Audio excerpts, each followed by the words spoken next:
Meu nome é Rodrigo Alves, tenho 30 anos e nasci e cresci em Belo Horizonte, Minas Gerais.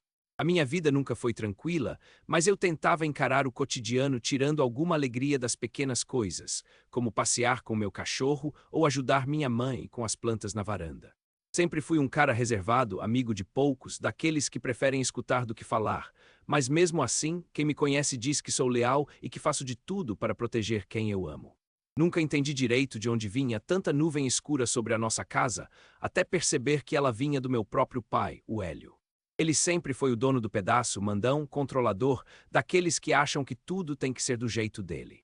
E se não fosse, era gritaria, era ameaça, era constrangimento, era humilhação. Eu lembro de cenas que me dão vergonha só de pensar meu pai discutindo aos berros com o meu tio Paulo porque sumiu uma ferramenta, sendo que foi o próprio Hélio quem guardou e esqueceu onde colocou. Depois queria expulsar o Paulo de casa, sem razão. Quando minha mãe fazia um prato diferente ou escolhia ver um programa de televisão que ele não gostava, ele começava a menosprezar, fazia piada, dava aquele olhar de desprezo que cortava como faca. Comigo não era diferente se eu estivesse escrevendo alguma coisa no computador, ele tirava onda dizendo que isso não era trabalho de homem. Se meu tio queria só dormir um pouco depois do almoço, ele inventava um serviço só para atrapalhar. E o pior era quando ele começava a flertar, pouco ligando para as reclamações das mulheres, algumas muito mais jovens, quase da minha idade. Parecia que só as visitas viam o lado bom dele, aquele sorrisinho pronto, mas bastava a porta bater que a máscara caía e voltava o pesadelo. Sempre tive medo de trazer amigos em casa, porque eu sabia que mais cedo ou mais tarde ele faria alguma grosseria ou passaria do limite. Nunca houve violência física, mas era como viver pisando em ovos. E para completar, o Hélio começou a se afundar em bebida, ficando cada vez mais imprevisível e agressivo. Desde pequeno, eu via minha mãe chorar e ouvia meu tio dizer baixinho para aguentar só mais um pouco. Quando fiz 12 anos, implorei para minha mãe se separar do meu pai. Falei com um conselheiro na escola, tentei pedir ajuda, mas sempre esbarrava naquela coisa. Não tinha dinheiro e não tinha violência física, então ninguém conseguia fazer nada. Ficou claro que se eu quisesse mudar a situação, ia ter que encontrar um jeito por conta própria. A sensação de impotência foi se transformando numa missão: impedir meu pai de continuar machucando minha família. No começo era só sobrevivência, mas a cada ano que eu passava dentro daquela casa, a vontade de reagir aumentava. Com 18 anos, comecei a procurar ajuda em terapeutas e médicos para entender o estrago que ele tinha feito no meu psicológico e tentar construir alguma autoestima. Não era fácil, porque as poucas vezes que consegui juntar dinheiro para tentar sair de casa, acabava tendo que voltar por falta de recursos ou porque algo dava errado. Mas isso não me impediu de agir. Aos poucos, fui criando uma rede de amigos e conhecendo gente que me apoiava. Comecei a registrar os piores momentos do meu pai, gravava os gritos quando ele começava a surtar, mandava mensagens para amigos contando os horários e o que acontecia, tirava fotos escondidas das garrafas e até gravei vídeos quando ele usava droga em casa. Sabia que aquelas provas iam ser importantes um dia. Quando meu tio Paulo morreu em 2023, senti um vácuo imenso. Era como se o último apoio que eu tinha dentro de casa tivesse desaparecido. E, ironicamente, o papel de servo do meu tio acabou passando para mim.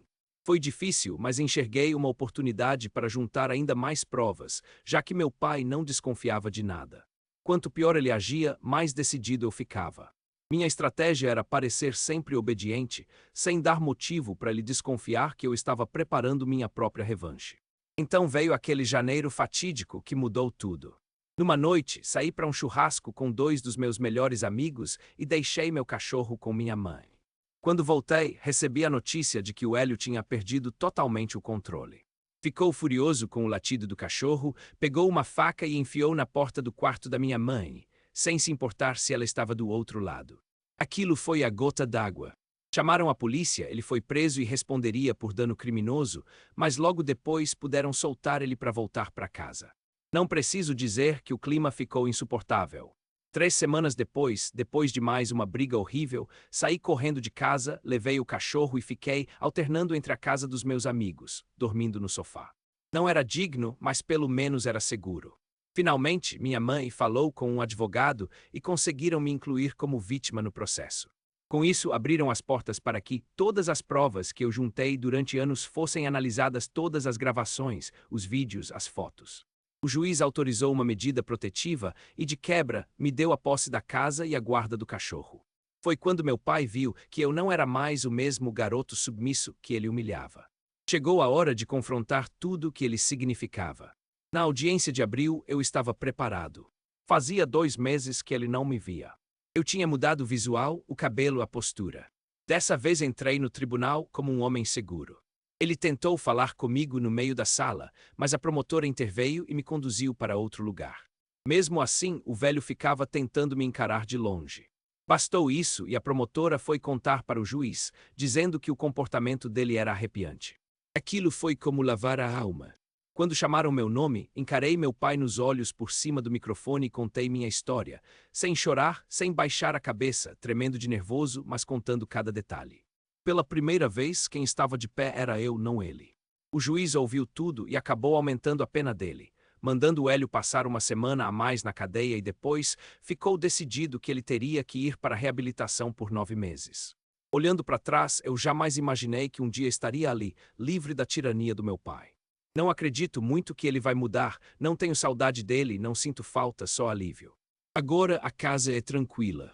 Acordo e posso ouvir o som do meu cachorro brincando, vejo minha mãe de sorriso aberto, finalmente podendo respirar. Pela primeira vez, ela se anima para voltar do trabalho. Ninguém mais precisa pisar em ovos ou temer gritos. Se você já passou por alguma coisa parecida, sabe o quanto é doloroso e difícil não desistir, mas eu sou prova de que vale a pena lutar por justiça e por paz. Confesso que eu achava que nunca ia conseguir, que a vida estava perdida, mas decidi lutar até o fim, com tudo o que eu tinha. Quando senti que tinha chegado no fundo do poço, pensei se devia ou não continuar. Se você já passou por isso ou acha que eu fiz a coisa certa, clica aí no gostei para mostrar que vale a pena não desistir. Depois de tudo que passei, meu maior ensinamento é que por mais longa que seja a noite, o sol chega para quem não desiste. E quer saber de uma coisa? Hoje eu sou dono de mim, da minha história e do meu caminho. É assim que tudo terminou. E você teria feito o mesmo. Compartilhe essa história com alguém que precisa ouvir que é possível vencer.